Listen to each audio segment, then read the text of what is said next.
TV. Each week, we will bring the reality of life on campus to the big screen, or the not-so-big screen of your laptops. We expose students' true opinions on various topics through on-the-spot interviews, bringing you the latest updates with Hill Athletics, all interspersed with entertaining videos produced by our hilarious crew, as well as student-submitted pieces. Let's check out what we have for this week.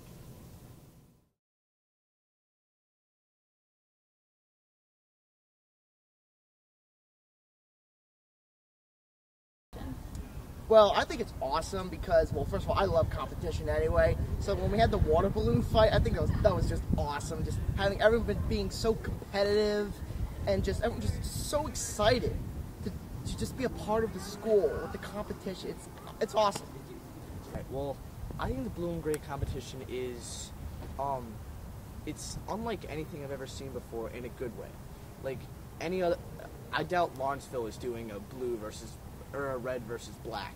You know, like I think it kind of defines what Hill does. You know, like I would like to have fun within the students, and I think it also gives us like good practice for sports and gives us a good sense of competition.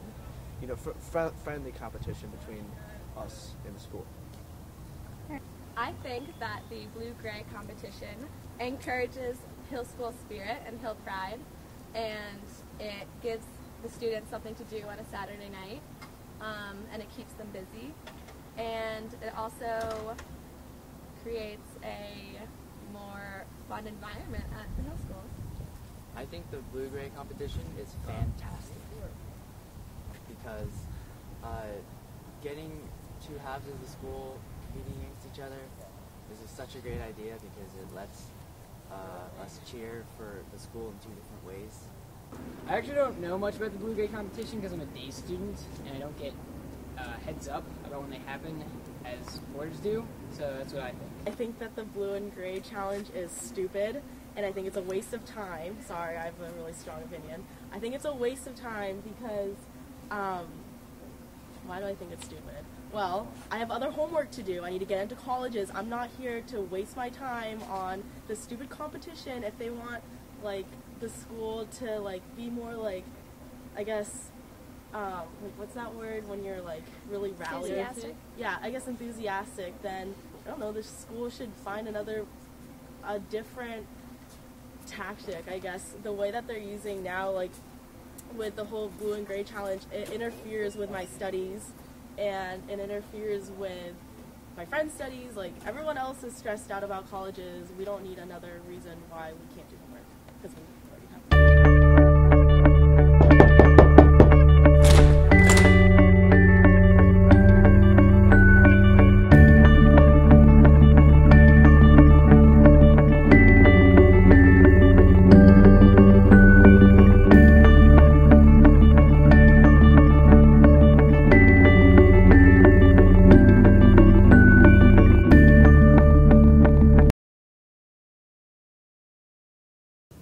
So about Australia, it's a nice place, good weather, nice climates, and why would I come here? I guess I like the education in America better, and I like America. Something different about the education, well, there are similarities and differences, but I kind of like it here. The culture shock, someone asked me if there's any differences in culture. Well, people do bag me about my accent, so beer. I love the American students, I love the international students too, but sometimes you miss speaking your own language, and that's why I feel close to both too. How would you describe your country? Korea is very small, first of all, and it's between Japan and China, and we're still separated from north and south, as many people know. South Korea has the fastest internet in the world. That's awesome. What are your things you miss the most? I miss the food the most. How are People, I see a lot of different people from different places. The fall sports wrap-up is girls field hockey coached by Julie DeLaurentis started the season off with a bang. dominating their game against William Penn Charter. That 4-2 win would go on to foreshadow this year's season of excellence. Their astonishing 11-4 record and third place in the state championship truly defines how accomplished this team was. Boys water polo season went onshore. After losing their first game, fortunately, Coach Doug Jones picked up their slack and pushed through a season with 8 wins, most importantly, dominating their Lawrenceville game. Girls water polo, coached by Tom Johnson, fought an incredibly tough season and got a 15-14 record. Finishing their season by taking second at Easterns, they were a clear representation of athletics at the Hill. The girls' tennis season went iffy, with their first loss against Shipley. Fortunately, the season was turned around due to the team's hard work and skilled players. They commanded a 3-2 lead in Maples, and her fifth former, Courtney Mount, earned all Maple honors due to her great season. Soccer was destined for a great season after a flawless 4-0 win against William Penn Charter. Head coach Mr. Walbridge was able to manage a 14-4 in one season. Mr. Walbridge, going out with a bang, also took the state championship. The football program went out all season working hard. They gave every opponent all they had. Unfortunately, the team suffered major injuries like PG AJ Garcia tearing his ACL and Adam Regensburg breaking his elbow. They always played hard, and the seniors ended the season leaving everything on. This year, golf was something special. The newly formed, promising team defeated some of the best like Mercersburg and Germantown under the coaching of Mr. Glore. There's been lots of buzz this year about the 50th anniversary of the James Bond movie franchise. And to celebrate this milestone, Sony Pictures and MGM has released Skyfall, the 23rd James Bond feature, with Daniel Craig taking on the role for the 3rd time.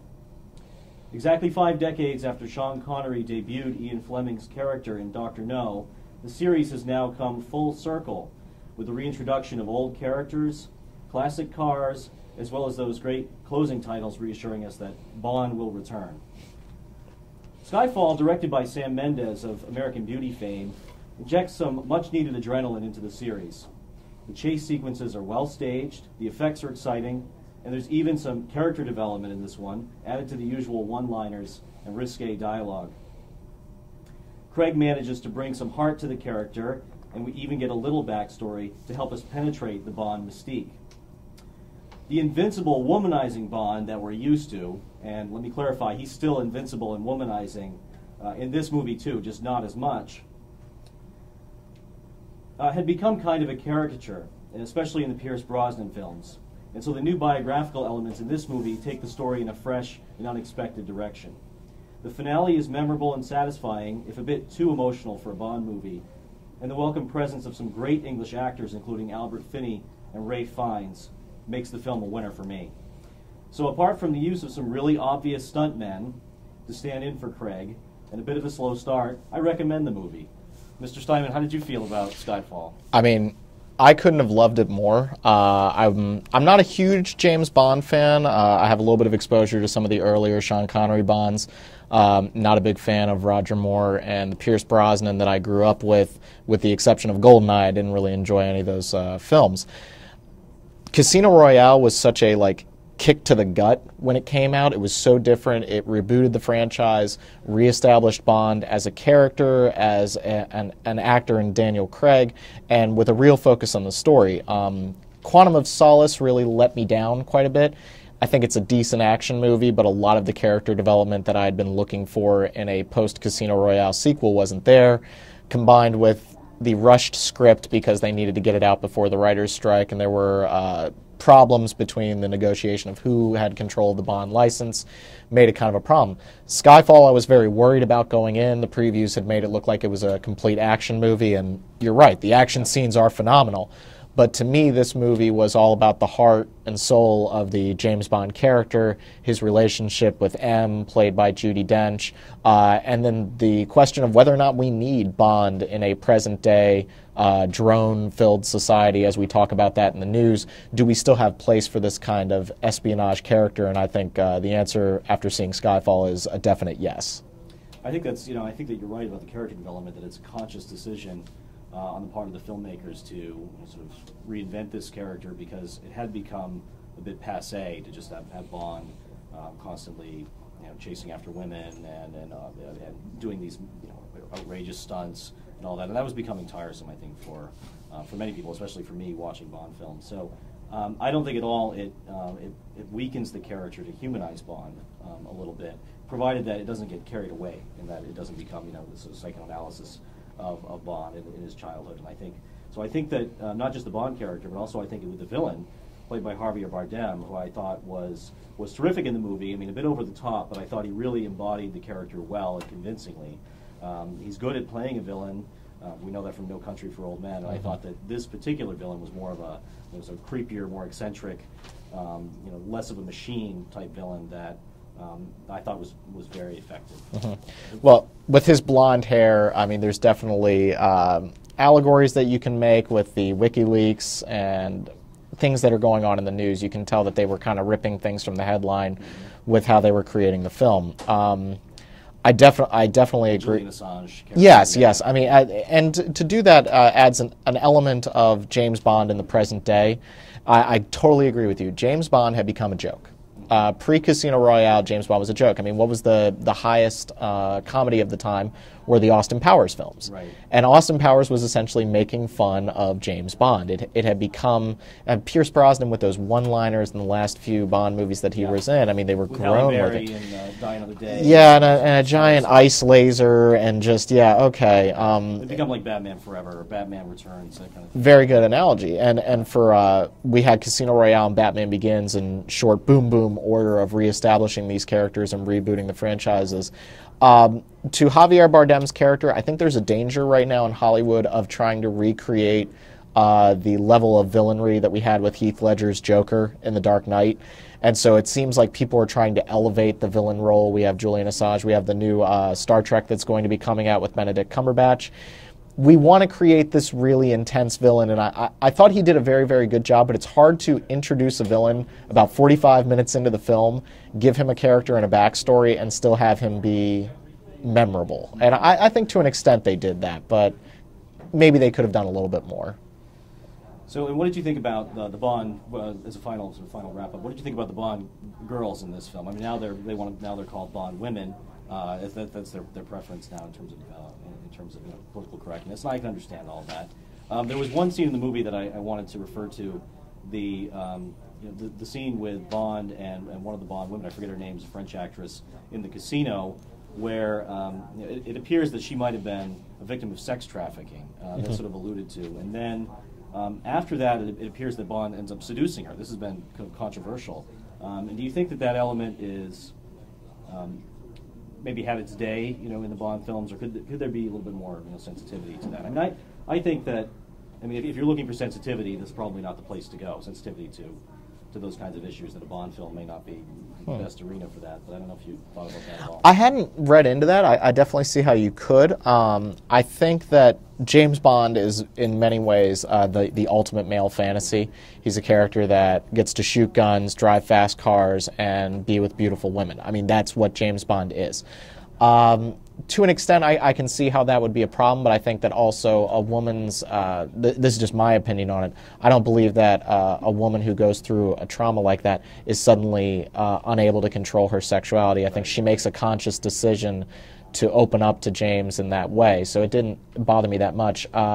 In terms of the Bond women of the film, though, you have to give a shout out to, maybe she's not the Bond woman in a traditional sense, but Dame Judi Dench brings the house down in this film to give her something to do, to take advantage of that wonderful acting ability that she had. To me, she was the female lead in this film, and I think it was the correct decision. And of course, there's little shout-outs here and there that James Bond fans will be happy about when the film ends, and that was very, very nice. All right, well, I think that wraps up. We both recommend the film, and thank you to Mr. Steinman, and that's it for the Hill TV Movie Roundup.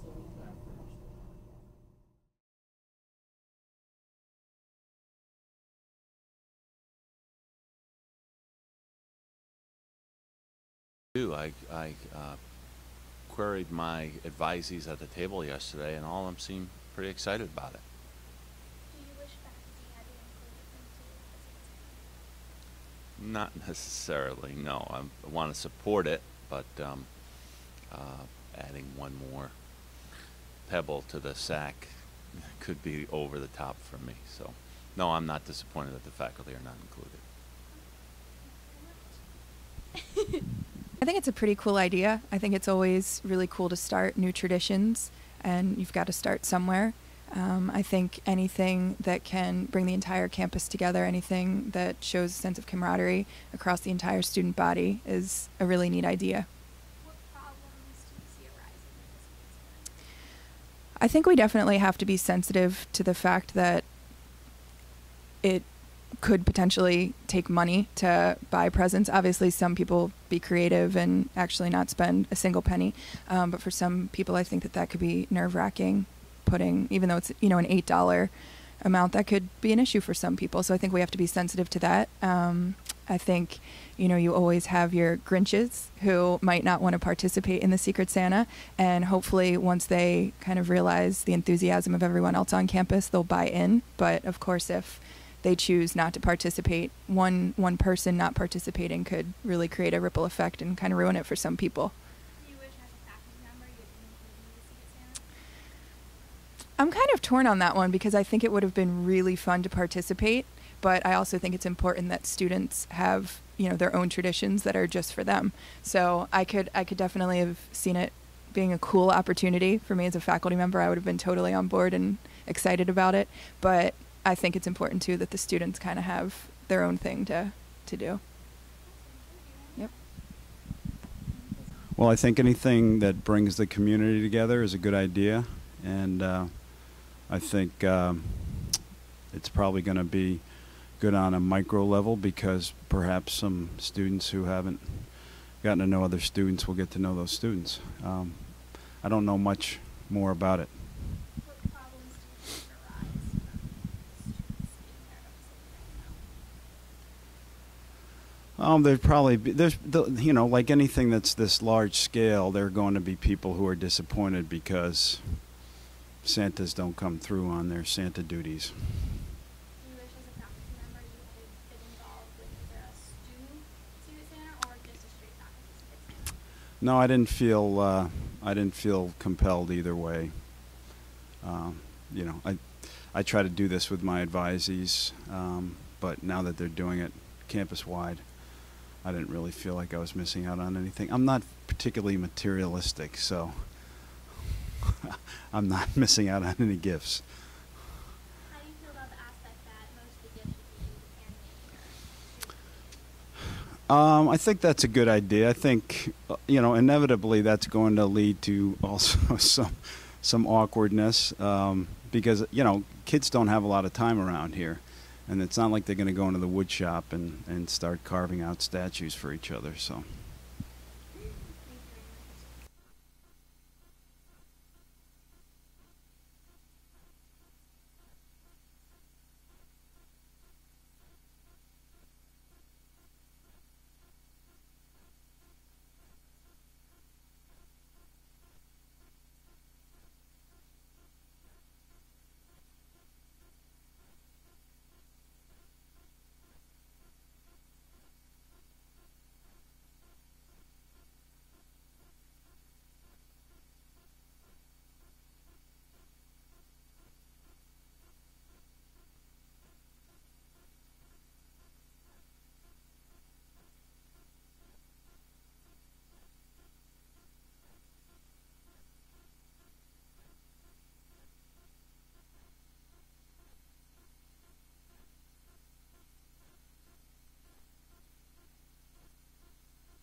Thanks for joining us for this week's episode of Hill TV.